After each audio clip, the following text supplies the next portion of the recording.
America খুব ভালোভাবে জানে যে আজকে যদি প্রধানমন্ত্রী পদত্যাগ না করে, আজকে যদি আর্মি জনগণের বুকে গুলি চালায়, তাহলে কালকে বাংলাদেশের মানুষের ওই সময় যে রাগ ছিল মাথায়, তো বাংলাদেশের মানুষ রাতের অন্ধকারে অস্ত্র হাতে উঠিয়ে নিত। যখন বাংলাদেশের মানুষ অস্ত্র হাতে উঠিয়ে নিত, সিরিয়ার মতো পরিবেশ তৈরি হয়ে যেত। সিরিয়ার বাশার আল আসাদের বাহিনী নিজ জনগণের বুকে গুলি চালাচ্ছে, বাংলাদেশ আর্মিও তার জনগণের বুকে গুলি চালাতো। বাংলাদেশের মানুষ অস্ত্র উঠিয়ে নিত, ইন্ডিয়ান আর্মিও বাংলাদেশে ঢুকে যেত। 15-20 বছর যুদ্ধ চলতো, আগের কাঠামো পরিপূর্ণরূপে ধ্বংস হয়ে যেত। আগের কাঠামো পরিপূর্ণরূপে ধ্বংস হওয়ার পর পূর্ণাঙ্গ ইসলামী খেলাফতের উত্থান হতো।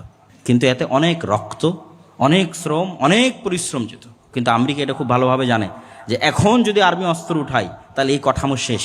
যে গণতান্ত্রিক কাঠামো আছে, ব্রিটিশদের যে কাঠামো আছে, এটার কবর রচনা হয়ে যাবে।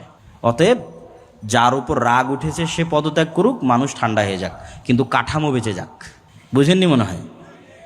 তাহলে সব মানুষের রাগ উঠে গেছে, বাঙালি যেহেতু হুজুগে বাঙালি, যেই মানুষের উপর রাগ উঠে গেছে, বাবা তুমি এখন সরে যাও, সরে গেল, মানুষ সব ঠান্ডা হয়ে গেল, কাঠামো যে কার সেই থাকলো, কোনো পরিবর্তন নাই।